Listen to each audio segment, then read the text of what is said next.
Hi dear friends and professionals, I am Uday Singh, advocate speaking. ಇವತ್ತು ನಾನು ಇನ್ನೊಂದು ವಿಷಯವಂತ ಇಟ್ಕೊಂಡು ನಿಮ್ಮ ಮುಂದೆ ಬಂದಿದ್ದೀನಿ. ಇವತ್ತು ನಾನು ಆಯ್ಕೆ ಮಾಡಿಕೊಂಡಿರ್ತಕ್ಕಂಥ ವಿಷಯ ಅಂತಂದ್ರೆ ಮ್ಯಾಂಡೇಟರಿ ಇಂಜಂಕ್ಷನ್, ನ್ಯಾಯಾಲಯದ ಕಡ್ಡಾಯವಾದಂತ ತಡೆಯಾಜ್ಞೆ ಅಥವಾ ಕಡ್ಡಾಯ ತಡೆಯಾಜ್ಞೆ ಆದೇಶ.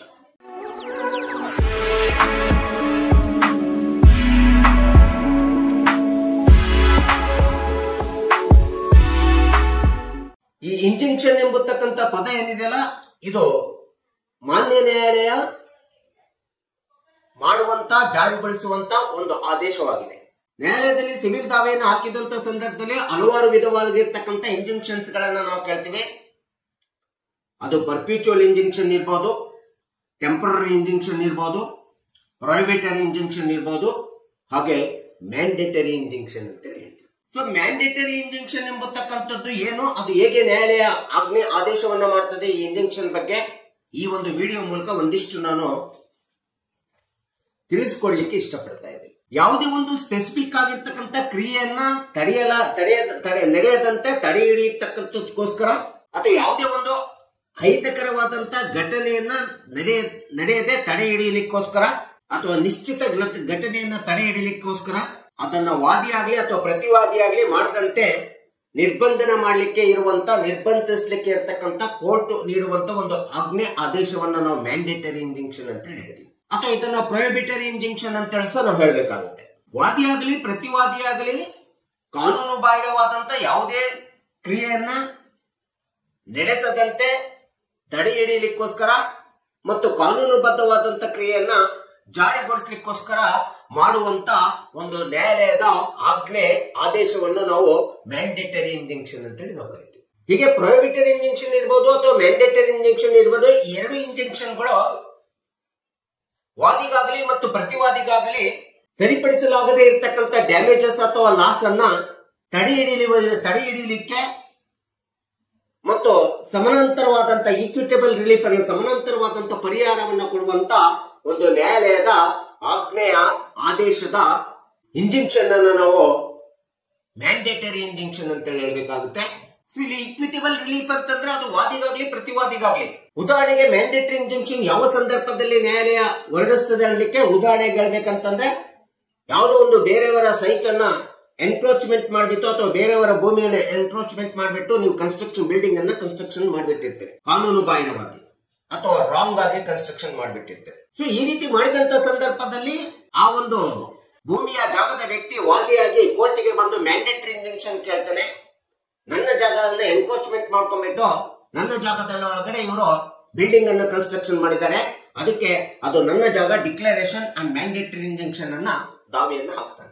ಆ ಸಂದರ್ಭದಲ್ಲಿ ಕಾನೂನು ಬಾಹಿರವಾಗಿ ಇನ್ನೊಬ್ಬರ ಜಾಗದ ಮೇಲೆ ಬಿಲ್ಡಿಂಗ್ ಕಟ್ಟಿರ್ತಕ್ಕಂಥದ್ದು ಅದು ಕಾನೂನು ಬಾಹಿರ ಮತ್ತು ತಪ್ಪು ಅಂತೇಳಿ ಗೊತ್ತಾದಂತ ಸಂದರ್ಭದಲ್ಲಿ ವಾದಿಯ ಪರವಾಗಿ ಮ್ಯಾಂಡೇಟರಿ ಇಂಜಂಕ್ಷನ್ ಅನ್ನ ನ್ಯಾಯಾಲಯ ಆಜ್ಞೆ ಮಾಡ್ತದೆ, ಆದೇಶ ಮಾಡ್ತದೆ ಆ ಬಿಲ್ಡಿಂಗ್ ಡೆಮಾಲಿಷನ್ ಮಾಡ್ಲಿಕ್ಕೆ. ಅಂದ್ರೆ ಅದು ಆ ಬಿಲ್ಡಿಂಗ್ ಅನ್ನ ಡೆಮಾಲಿಷನ್ ಮಾಡಿ ಅಂತೇಳಿ ಏನು ಆಜ್ಞೆ ಮಾಡ್ತದಲ್ಲ, ಆದೇಶ ಮಾಡ್ತದಲ್ಲ ನ್ಯಾಯಾಲಯ ವಾದಿಯ ಪರವಾಗಿ ಪ್ರತಿವಾದಿಯ ವಿರುದ್ಧವಾಗಿ, ಇದನ್ನು ನಾವು ಈಕ್ವಿಟೇಬಲ್ ರಿಲೀಫ್ ಅಂತೇಳಿ ನಾವು ಹೇಳ್ತೀವಿ. ವಾದಿಗೆ ಆ ಜಾಗವನ್ನ ತೆರವು ಮಾಡಿಕೊಡ್ತಕ್ಕಂಥದ್ದು, ಆ ಜಾಗ ವಾದಿದು ಕಾನೂನುಬದ್ಧವಾಗಿ ಅದು ಒಂದು ಮೊದಲಿನ ಸ್ಥಿತಿಗೆ, ಒರಿಜಿನಲ್ ಸ್ಥಿತಿಗೆ ತಂದಿಡ್ತಕ್ಕಂಥ ಒಂದು ಆಜ್ಞೆ ಆದೇಶ ಏನಿದೆಯಲ್ಲ, ಇದನ್ನು ನಾವು ಮ್ಯಾಂಡೇಟರಿ ಇಂಜಂಕ್ಷನ್ ಅಂತ ಹೇಳ್ತೀವಿ.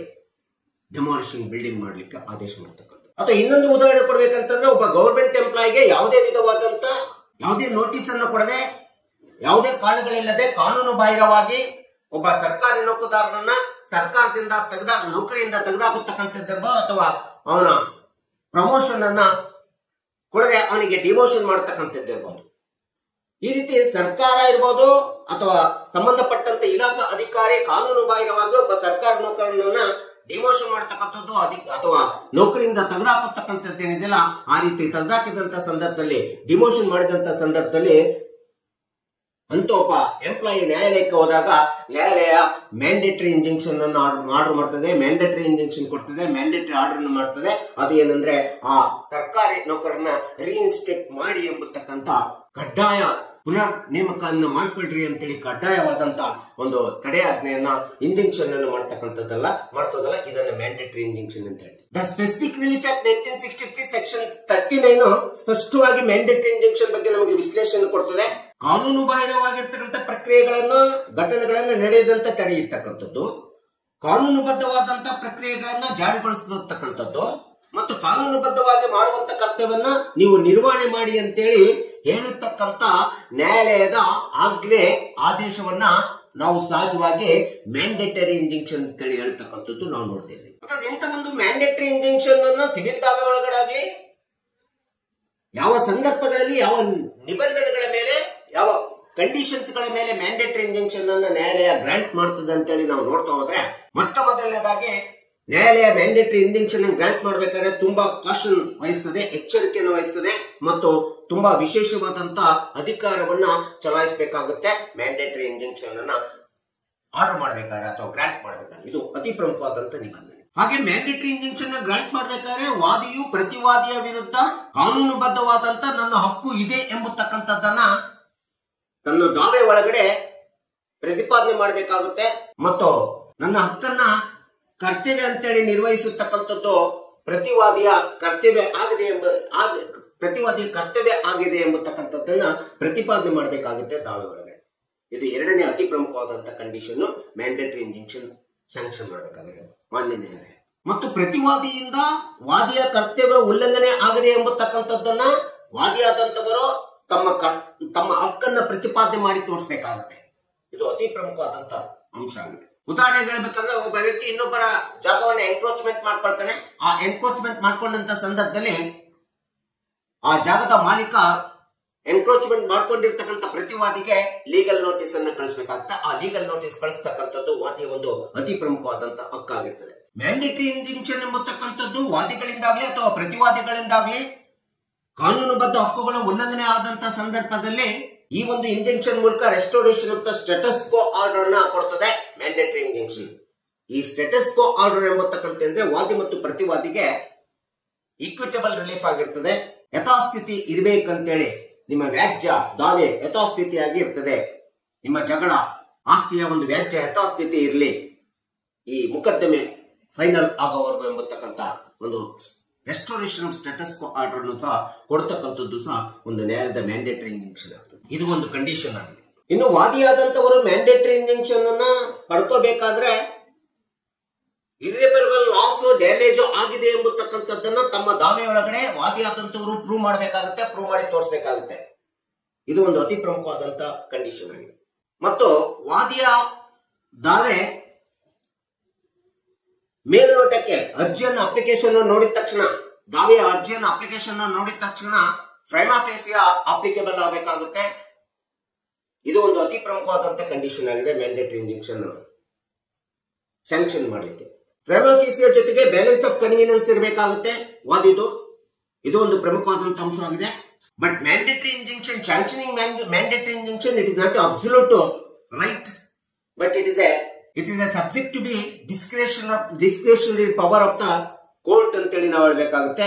ಈ ಒಂದು ನಿಯಮ ನಿಬಂಧನೆ ಸಹ ಮ್ಯಾಂಡೇಟರಿ ಇಂಜಂಕ್ಷನ್ಗೆ ಅನ್ವಯ ಆಗುತ್ತಕ್ಕಂಥದ್ದು ನಾವು ನೋಡ್ತಾ ಇದ್ದೀವಿ. ಈ ಎಲ್ಲ ಒಂದು ನಿಬಂಧನೆಗಳಿಗೆ ಒಂದು ದಾವೆ ಒಳಪಟ್ಟಂತ ಸಂದರ್ಭದಲ್ಲಿ ಮಾತ್ರ ಮ್ಯಾಂಡೇಟರಿ ಇಂಜಂಕ್ಷನ್ ಕೋರ್ಟ್ ಸ್ಯಾಂಕ್ಷನ್ ಮಾಡ್ತದೆ. ಹಾಗಾದ್ರೆ ಯಾವ ಸಂದರ್ಭಗಳಲ್ಲಿ court, what are the circumstances court can be grant the mandatory injunction, ಯಾವ ಸಂದರ್ಭಗಳಲ್ಲಿ ಕೋರ್ಟ್ ಮ್ಯಾಂಡೇಟರಿ ಇಂಜಂಕ್ಷನ್ ಗ್ರಾಂಟ್ ಮಾಡ್ತದೆ ಅಂತೇಳಿ ಬಂದಾಗ, ಎನ್ಕ್ರೋಚ್ಮೆಂಟ್ ಆಫ್ ಅದರ್ಸ್ ಪ್ರಾಪರ್ಟಿ, ಬೇರೆಯವರ ಆಸ್ತಿಯನ್ನ ಅತಿಕ್ರಮಣ ಮಾಡಿಕೊಂಡಂತ ಸಂದರ್ಭದಲ್ಲಿ ಕಾನೂನು ಬಾಹಿರವಾಗಿ ಅಥವಾ ತಪ್ಪಾಗಿ, ಇಲ್ಲಿಗಲಿ ಅಥವಾ ರಾಂಗ್ಫುಲಿ, ಇಂತಹ ಸಂದರ್ಭದಲ್ಲಿ ಮ್ಯಾಂಡೇಟರಿ ಇಂಜಂಕ್ಷನ್ ಗ್ರಾಂಟ್ ಮಾಡ್ತದೆ. ಇದು ಒಂದು ಅತಿ ಪ್ರಮುಖವಾದಂತ ಅಂಶ. ಅಥವಾ ಇಲ್ಲಿಗಲ್ ಆಗಿ ಅಥವಾ ರಾಂಗ್ಫುಲ್ ಆಗಿ constructing the building on the others land, ಬೇರೆಯವರ ಭೂಮಿಯ ಮೇಲೆ ಬೇರೆಯವರ ಆಸ್ತಿಯ ಮೇಲೆ ಕಾನೂನು ಬಾಹಿರವಾಗಿ ಅಥವಾ ತಪ್ಪು ಆಗಿ ನೀವೇನಾದ್ರೂ ಬಿಲ್ಡಿಂಗ್ ಅನ್ನ ಕನ್ಸ್ಟ್ರಕ್ಷನ್ ಮಾಡಿದ್ರೆ ಅಂತ ಸಂದರ್ಭದಲ್ಲಿ ಮ್ಯಾಂಡೇಟರಿ ಇಂಜಂಕ್ಷನ್ ಕೋರ್ಟ್ ಸ್ಯಾಂಕ್ಷನ್ ಮಾಡ್ತದೆ. ಇದು ಎರಡನೇ ಒಂದು ಅತಿ ಪ್ರಮುಖವಾದಂತ.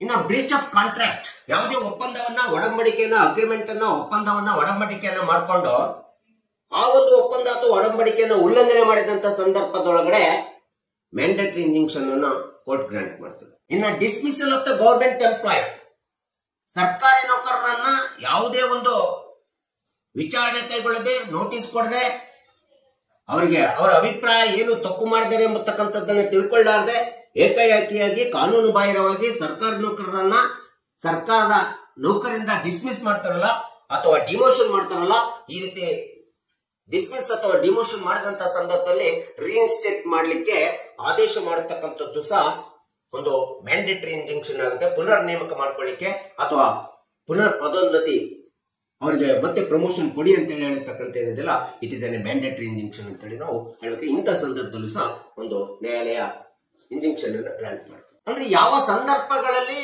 ಈ ಒಂದು ಮ್ಯಾಂಡೇಟರಿ ಇಂಜಂಕ್ಷನ್ ನ್ಯಾಯಾಲಯ ಗ್ರಾಂಟ್ ಮಾಡ್ಲಿಕ್ಕೆ ಬರೋದಿಲ್ಲ? In what circumstances the court cannot be granted the mandatory injunction order. ಮೊಟ್ಟ ಮೊದಲನೇದಾಗಿ monetary compensation when it is an adequate relief in the case of the mandatory injunction, it never be grant the court. ನಾವು ಯಾವುದೇ ಒಂದು ದಾವೆ ಒಳಗಡೆ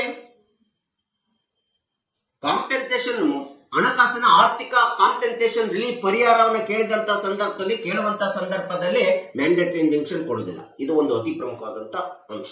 ಒಂದು ವೇಳೆ mandatory injunction ಅನ್ನ ವಾದಿ ಕೇಳಿದಂತ ಸಂದರ್ಭದಲ್ಲಿ ವಾದಿಗಿಂತ ಅತಿ ಹೆಚ್ಚಾಗಿ ಪ್ರತಿವಾದಿಗೆ ಇರ್ರಿಪೇರಬಲ್ ಲಾಸ್ ಆಗ್ತಾ ಇದೆ, ಡ್ಯಾಮೇಜ್ ಆಗ್ತಾ ಇದೆ ಅಂತೇಳಿ ನ್ಯಾಯಾಲಯಕ್ಕೆ ಕಂಡು ಬಂದಂತ ಸಂದರ್ಭದಲ್ಲೂ ಸಹ ಮಾನ್ಯ ನ್ಯಾಯಾಲಯ ಮ್ಯಾಂಡೇಟರಿ ಇಂಜಂಕ್ಷನ್ ವಾದಿಯ ಪರವಾಗಿ ಕೊಡೋದಿಲ್ಲ. ಯಾಕಂದ್ರೆ ವಾದಿಗಿಂತ ಹೆಚ್ಚಾಗಿ ಪ್ರತಿವಾದಿಗೆ ಲಾಸ್ ಆಗ್ತಾ ಇದೆ, ಸರಿಪಡಿಸಲಾದಂತ ತೊಂದರೆ, ಲಾಸ್, ಡ್ಯಾಮೇಜ್ ಆಗ್ತಾ ಇದೆ ಅಂದಾಗ ಮ್ಯಾಂಡೇಟರಿ ಇಂಜಂಕ್ಷನ್ ಕೊಡ್ಲಿಕ್ಕೆ ಬರೋದಿಲ್ಲ. ಇದು ಎರಡನೇ. ಮ್ಯಾಂಡೇಟರಿ ಇಂಜಂಕ್ಷನ್ ಗ್ರಾಂಟ್ ಮಾಡತಕ್ಕಂಥದ್ದು ಇದು ನ್ಯಾಯಾಲಯದ ಸಿಪಿಸಿ 151 ಪ್ರಕಾರ ಅಂತರ್ಗತವಾದಂತಹ ಅಧಿಕಾರ ಆಗಿದೆ. ಆದ್ರೆ ಜುರಿಸ್ಡಿಕ್ಷನ್ ಮೇಲೆ ಗ್ರಾಂಟ್ ಮಾಡ್ಲಿಕ್ಕೆ ಬರುತ್ತಿಲ್ಲ. ವಾದಿಯಾದಂತವರು ಮ್ಯಾಂಡೇಟರಿ ಇಂಜಂಕ್ಷನ್ ಕೇಳಬೇಕಾದ್ರೆ delay of doctrine of laches ಇತ್ತು ಅಂತಂದ್ರೆ, delay of doctrine of laches ಅಂತಂದ್ರೆ ಬಹಳ ಸಮಯ ಮೀರಿ ಘಟನೆ ನಡೆದು ಸಮಯ ಮೀರಿ ಬಹಳ ದಿನಗಳ ಆದ ನಂತರ ಮ್ಯಾಂಡೇಟರಿ ಇಂಜಂಕ್ಷನ್ ಕೇಳಿದ್ರೆ ಅದು ಮಾನ್ಯ ನ್ಯಾಯಾಲಯ ಗ್ರಾಂಟ್ ಮಾಡ್ಲಿಕ್ಕೆ ಬರೋದಿಲ್ಲ. ಮತ್ತು ಕಾನೂನು ಬಾಹಿರವಾಗಿರ್ತಕ್ಕಂಥ ಕ್ರಿಯೆಗಳನ್ನ ಜಾರಿಗೊಳಿಸಲಿಕ್ಕೋಸ್ಕರ ಮಾತ್ರ ಮ್ಯಾಂಡೇಟರಿ ಇಂಜಂಕ್ಷನ್ ಗ್ರಾಂಟ್ ಮಾಡ್ತದೆ ಮಾನ್ಯ ನ್ಯಾಯಾಲಯ. ಸೊ ಎಲ್ಲ ಅಂಶಗಳಲ್ಲಿ, ಎಲ್ಲ ಸಂದರ್ಭಗಳಲ್ಲಿ ಮಾನ್ಯ ನ್ಯಾಯಾಲಯ ಮ್ಯಾಂಡೇಟರಿ ಇಂಜಂಕ್ಷನ್ ಅನ್ನು ಗ್ರಾಂಟ್ ಮಾಡ್ಲಿಕ್ಕೆ ಬರೋದಿಲ್ಲ. ಸೊ ಇಂಥ ಒಂದು ಮ್ಯಾಂಡೇಟರಿ ಇಂಜಂಕ್ಷನ್ ಎಂಬತಕ್ಕಂಥದ್ದು ಸಿವಿಲ್ ದಾವೆ ಒಳಗಡೆ it is one of the extraordinary remedy relief granted by the government ಅಂತ ಹೇಳ್ತೀವಿ. ಇದು ವಿಶಿಷ್ಟವಾದಂತ ವಿಶೇಷವಾದಂತ ಒಂದು ಇಂಜಂಕ್ಷನ್ ಆಗಿದೆ, ತಡೆಯಾಜ್ಞೆ ಇಂಜಂಕ್ಷನ್ ಆಗಿರ್ತದೆ ಮಾನ್ಯ ನ್ಯಾಯಾಲಯ ಕೊಡ್ತಕ್ಕಂಥದ್ದು. ಸೊ ಇಂಥ ಒಂದು ಸ್ಪೆಷಲ್ ಅಥವಾ ಎಕ್ಸ್ಟ್ರಾರ್ಡಿನರಿ ಮ್ಯಾಂಡೇಟರಿ ಇಂಜಂಕ್ಷನ್ ಅನ್ನ ನ್ಯಾಯಾಲಯದಿಂದ ಗ್ರಾಂಟ್ ಮಾಡ್ಕೋಬೇಕಾದ್ರೆ ವಾದಿಯಾದಂತವನ ರೈಟ್ಸ್ ಕ್ಲಿಯರ್ ಕಟ್ ಇರಬೇಕು, ವಾದಿಯ ಒಂದು ಹಕ್ಕು ಸ್ಪಷ್ಟವಾಗಿರ್ಬೇಕು, ಸ್ಪಷ್ಟವಾಗಿ ಹಕ್ಕು ಸಾಬೀತಾಗಿರ್ಬೇಕು. ಮತ್ತು ಡಿಫೆಂಡೆಂಟ್ ಪ್ರತಿವಾದಿಯಾದಂತವನು ಬ್ರೀಚ್ ಆಫ್ ಆಬ್ಲಿಗೇಷನ್ಸ್, ತನ್ನ ಕರ್ತವ್ಯಗಳನ್ನ ಉಲ್ಲಂಘನೆ ಮಾಡಬೇಕು. ಪ್ರತಿವಾದಿಯಾದಂತವನು ವಾದಿಯ ಕರ್ತವ್ಯಗಳನ್ನ, ತಾನು ನಿರ್ವಹಣೆ ಮಾಡುವಂತ ಕರ್ತವ್ಯಗಳನ್ನ ಪ್ರತಿವಾದಿ ಉಲ್ಲಂಘನೆ ಮಾಡಿದಂತ ಸಂದರ್ಭದಲ್ಲೂ ಸಹ ಇಂಥ ಒಂದು ಎಕ್ಸ್ಕ್ಲೂಸಿವ್ ಅಥವಾ extraordinary remedy mandatory injunction grant ಮಾಡಬೇಕಾಗುತ್ತೆ. ಅಥವಾ inadequate relief, monetary compensation rectification ಮಾಡ್ಲಿಕ್ಕೆ ರೆಕ್ಟಿಫಿಕೇಶನ್ ಆಗ್ಬೇಕು. ಆ ರೆಕ್ಟಿಫಿಕೇಶನ್ ಆಗ್ಲಿಲ್ಲ ಅಂದ್ರೆ ವಾದಿಗಾಗ್ಲಿ ಅಥವಾ ಕಾಂಪೆನ್ಸೇಷನ್ ಕೇಳುವ ವ್ಯಕ್ತಿಗೆ ಆರು ಆಗ್ತಾ ಇದೆ ಅಂತ ಹೇಳಿ ಕಂಡು ಬಂದಂತ ಸಂದರ್ಭದಲ್ಲೂ ಸಹ ಮ್ಯಾಂಡೇಟರಿ ಇಂಜಂಕ್ಷನ್ ಗ್ರಾಂಟ್ ಮಾಡ್ತಾರೆ. ಒಟ್ಟು ಮ್ಯಾಂಡೇಟರಿ ಇಂಜಂಕ್ಷನ್ ಎಂಬತಕ್ಕಂಥದ್ದು ಮಾನ್ಯ ನ್ಯಾಯಾಲಯ ತನ್ನದೇ ಆದಂತ ತುಂಬಾ ಎಚ್ಚರಿಕೆಯಿಂದ ಮತ್ತು ತನ್ನದೇ ಆದಂತ ಡಿಸ್ಕ್ರಿಷನರಿ ಇನ್ನೆರೆಂಟ್ ಪವರ್ ಮೇಲೆ ಮಾನ್ಯ ನ್ಯಾಯಾಲಯವೇ ಹೊರಡಿಸುವಂತ ಒಂದು ಎಕ್ಸ್ಟ್ರಾರ್ಡಿನರಿ ರಿಲೀಫ್ ಆರ್ಡರ್ ಅಂತೇಳಿ ನಾವು ಹೇಳಬೇಕಾಗುತ್ತೆ. ಸೊ ಇಂಥ ಒಂದು ಮ್ಯಾಂಡೇಟರಿ ಇಂಜಂಕ್ಷನ್ ಯಾವುದೇ ಸಿವಿಲ್ ದಾವೆ ಒಳಗಡೆ ಸಿಗ್ಬೇಕಾದ್ರೆ ಅಷ್ಟು ಸರಳವಾಗಿ ಸಿಗೋದಿಲ್ಲ. ಎಲ್ಲ ಕಂಡೀಷನ್ಸ್, ನಿಯಮಗಳು ದಾವೆ ಒಳಗಡೆ ಸ್ಪಷ್ಟವಾಗಿ ವಾದಿಯಾಗ್ಲಿ ಪ್ರತಿವಾದಿಗಳಾಗ್ಲಿ ಪ್ರತಿಪಾದನೆ ಮಾಡಬೇಕಾಗುತ್ತೆ. ಎಲ್ಲ ಒಂದು ಸ್ಪಷ್ಟವಾದಂತ ನಿಬಂಧನೆಗಳು, ಕಾರಣಗಳು ಇವೆಲ್ಲವೂ ಸಹ ಸಿಕ್ಕಂತ ಸಂದರ್ಭದಲ್ಲಿ ಮಾತ್ರ ಮ್ಯಾಂಡೇಟರಿ ಇಂಜಂಕ್ಷನ್ ಒಂದು ಎಕ್ಸ್ಟ್ರಾರ್ಡಿನರಿ ರೆಮಿಡಿಯಲ್ ಇಂಜಂಕ್ಷನ್ ಅಂತೇಳಿ ಕೋರ್ಟೇ ಆದೇಶ ಮಾಡ್ತದೆ, ಕೋರ್ಟೇ ಆಜ್ಞೆ ಮಾಡ್ತದೆ. ಇಂಥ ಒಂದು ಕೋರ್ಟೇ ಹೊರಡಿಸುವಂತ, ಕೋರ್ಟೇ ಆಜ್ಞೆ ಮಾಡುವಂತ, ಆದೇಶ ಮಾಡುವಂತ ಒಂದು ಇಂಜಂಕ್ಷನ್ ಏನಿದೆ ಇದನ್ನು ನಾವು ಮ್ಯಾಂಡೇಟರಿ ಇಂಜಂಕ್ಷನ್ ಅಂತ ಹೇಳ್ತೀವಿ. ಸೊ ಹೀಗೆ ಇಂಥ ಒಂದು ಮ್ಯಾಂಡೇಟರಿ ಇಂಜಂಕ್ಷನ್ ಬಗ್ಗೆ ಕಕ್ಷಿದಾರರಿಗೆ ಮತ್ತು ವಾದಿಗಳಿಗೆ, ಪ್ರತಿವಾದಿಗಳಿಗೆ ಅಥವಾ ನಮ್ಮಂತ ವಕೀಲರಿಗೆ ಎಲ್ಲರಿಗೂ ಸಹ ಸಾರ್ವಜನಿಕರಿಗೆ ಗೊತ್ತಾಗಬೇಕು ಎಂಬತಕ್ಕಂಥ ಹಿನ್ನೆಲೆಯನ್ನು ಇಟ್ಕೊಂಡು ನಾನು ಈ ವಿಡಿಯೋ ಮೂಲಕ ಈ ಒಂದು ಮ್ಯಾಂಡೇಟರಿ ಇಂಜಂಕ್ಷನ್ ಬಗ್ಗೆ ಒಂದು ಸಂಕ್ಷಿಪ್ತ ವಿವರಣೆ ನೀಡಿದ್ದೇನೆ. ದಯವಿಟ್ಟು ನನ್ನ ವಿಡಿಯೋ ಇಷ್ಟ ಆಗಿದ್ರೆ ಶೇರ್ ಮಾಡಿ, ಲೈಕ್ ಮಾಡಿ, ಕಮೆಂಟ್ ಮಾಡಿ ಮತ್ತು ನನ್ನ ಚಾನೆಲ್ಗೆ ಇನ್ನು ಯಾರ್ಯಾರು ಸಬ್ಸ್ಕ್ರೈಬ್ ಆಗಿಲ್ಲ ದಯವಿಟ್ಟು ಸಬ್ಸ್ಕ್ರೈಬ್ ಆಗ್ಬೇಕಂತ ಕೇಳ್ಕೊಳ್ತಾ ಇವತ್ತಿನ ವಿಷಯಕ್ಕೆ ವಿರಾಮವನ್ನು ಹೇಳ್ತೀನಿ. ನಾನು ಇನ್ನೊಂದು ವಿಷಯವನ್ನು ತೆಗೆದುಕೊಂಡು ನಿಮ್ಮ ಮುಂದೆ ಬರ್ತೀನಿ. ಜೈ ಹಿಂದ್, ಜೈ ಕರ್ನಾಟಕ.